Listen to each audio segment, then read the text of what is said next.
In today's digital world, cybersecurity is more important than ever before. As businesses and organizations, we face a growing threat from cyber attacks. Now, these attacks can come in many forms, from phishing emails and malware to sophisticated ransomware attacks.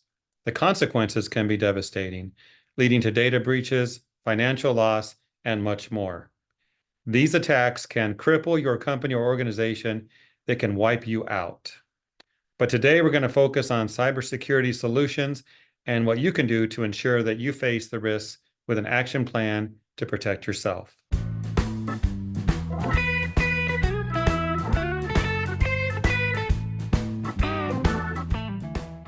And to do this, I welcome Jill Frey to the program. Jill is the president and CEO at Cummins Facility Services, a very successful building service contracting company based in Ohio. Jill, welcome to the program.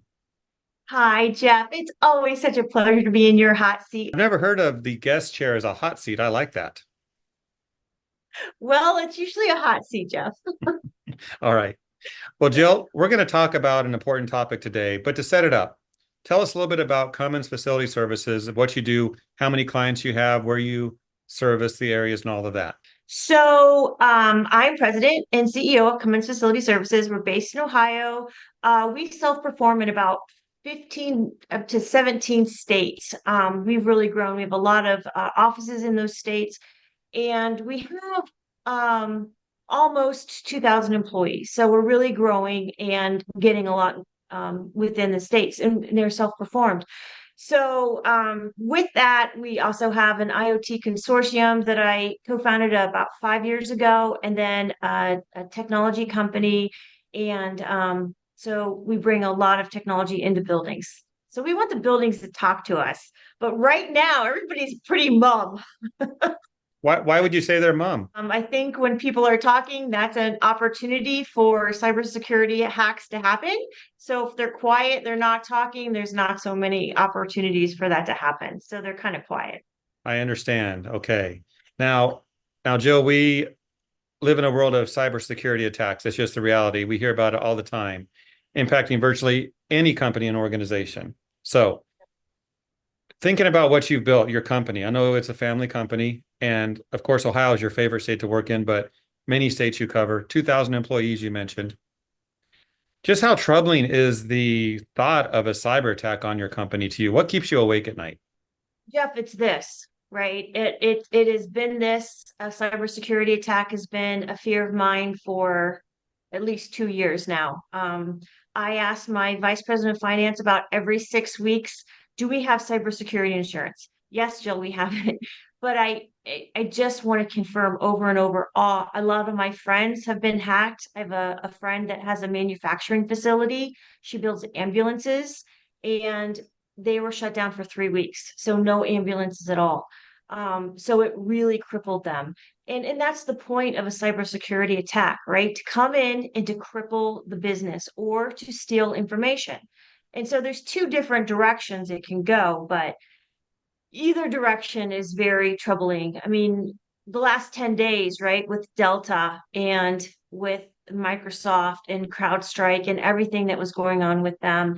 And if it's happening to Microsoft, I mean, who wants to play with Microsoft? I mean, that's a big company, right? That's a big company that has a lot of security. So if they are battled, we're going to be battled, right? This will be something definitely that we will have to incorporate into our businesses for years to come. Now, some could say, Jill, that, you mentioned Microsoft, that's a tech company, huge global company, many ways to get in to a company like that. But we're talking about the cleaning industry. So when you think about primary cybersecurity attacks on a cleaning company, what do you think about? What are some ways they can get in? What are your concerns there? Yeah, it's a really good question. So there was an attack, a very big account was attacked, and they actually got in through the HVAC app that was into the building, right? So when you think of a building, you think of janitors, you think, well, what could they possibly take from a janitor? But you've got the security codes, you've got the access, you've got the bank accounts, you've got, the invoicing numbers, you've got your employees, social security numbers, their banking accounts. You've got so many things that are a priority that someone would want to data mine. And that's so much, there's so much value that in that. It is not fair to our employees. It's not fair to us, right? We've worked so hard and we work so hard every day. It's a hard business. And then to layer this cybersecurity on top of it, it's real and we have to do it or we won't have companies, right? It's just another thing that we have to talk about and we have to be prepared for. It is sobering, that's for sure. Jill, as a business owner, how would you ensure that a company's cybersecurity policies and procedures are followed by everybody? So many people involved. It's all communication, Jeff. It's communication protocols. As we all know, AI is out there. I'm being cloned right now. My voice is being cloned. There's nothing about me that can't be recreated in an AI platform. And that could go into my finance department, that could go my accounts payable department, and they truly believe it's me. I've got two examples. This week alone, there was an email chain that was sent to me. Somebody had disguised them as myself and said, I received this email from Jill Frey. She approved this $70,000 invoice. I need you to pay it immediately. And my accounts payable came back to me and said, Jill, should we pay this? And I said, absolutely not.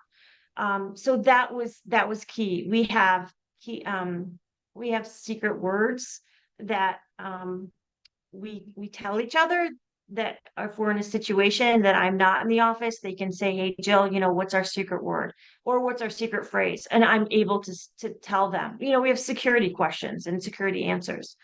But I have these two fobs, Jeff, that have changed my life. This is my Chase Bank fob, and I cannot access my account without putting these 6 digits in. And these 6 digits change every 30 seconds. Is it a pain? It is a pain. But I've had this for 2 years. And Chase said to me, we are not going to let you have an account with us unless you have this fob. Okay, great. So this keeps my money safe. And then I have this fob that is a fob that has to go into a computer, a USB-C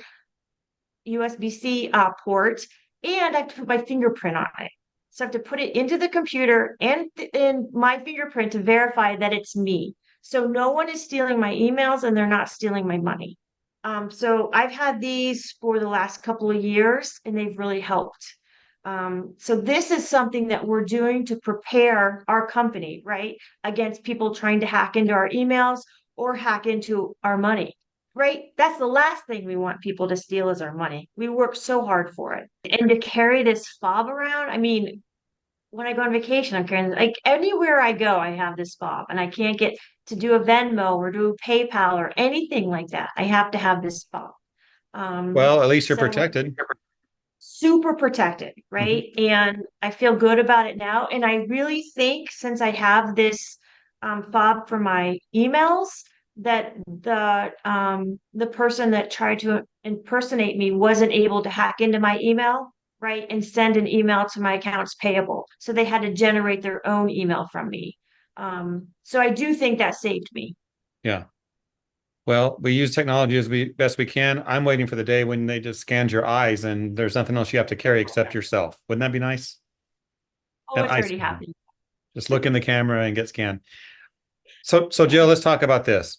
You mentioned earlier, you asked your finance manager about, do we have insurance? Are we protected? What do you do there at Cummins to make sure that you are? You have insurance and some kind of a cybersecurity policy. Can you talk about that? Sure. That's when you've got your pillars of foundation coming in, right? You've got your accountants, your attorneys, your workers' comp, your insurance, and now your cyber insurance. And it's based on your size, right? And how many states you're in and how many employees you have. And that can dictate what kind of insurance you need. And being in that group of your powerful pillars, right, of your foundation of your company and having those partners is going to help you. How am I going to be protected? How am I going to have the least amount of impact? right? We want to be proactive and not reactive.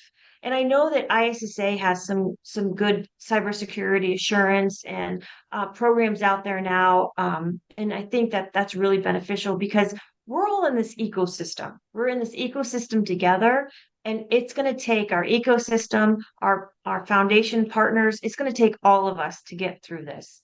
And in my opinion, we can't do this on our own, right? It's going to take all of us to get through this. So for your company, how would someone like yourself assess cybersecurity assurance and insurance needs and options? What are the things that you must have and that are non-negotiable? That is where you pull the experts in, right? And it depends on how nitty gritty you want to get, right? If you have a hack, do you want to protect your employees, right? What are the options for your employees? Do you want to give them some insurance to help them if there is a hack? A lot of insurance companies will not help if there was a breach within your company. If, for example, my accounts payable would have sent that $70,000 to the email to the company that wanted it, then that would not be considered a hack because we helped with that. We participated in that. So you've really got to have your procedures and your policies in place to make sure everybody knows what's going on. The left hand knows what the right hand's doing, the right hand knows what the left hand's doing, because they will only support you and help you if it was a complete hack from the outside. So that's something to think about too, right? And learn the rules, like learn what's out there. One of my favorite quotes I'm looking at, and I kind of think to today, is running into the unknown. This is the complete unknown, and we've got to run into it. We've got to figure it out fast because we, again, have to be proactive and not reactive. So how do you get on top of that, right? And how do you see what's going on in all these other companies? And how do you take that information and apply it to your company? Jill, fantastic information. All those watching can embrace these ideas, these concepts, these concerns, and make sure they're protected. Anything else you'd like to add in closing? ISSA just started a new tech committee, and it's fantastic. And there are going to be having some presentations and some speeches on Monday, Tuesday, and Wednesday of ISSA in Las Vegas. Karina Neff is doing a fantastic job leading this. And there's going to be lots of information. So just watch out for that. I know we're doing a program on cybersecurity and best practices for it. So that might be good to look at too. So I know that ISSA is going to be such a strong resource for us in getting through this. And I'm so excited that the convention is just right around the corner and that we can be prepared for this and find out some new information, so we can all get through this together and we don't have to worry about people stealing money from our bank accounts or stealing our employees' information or anything like that. We can run a really great company.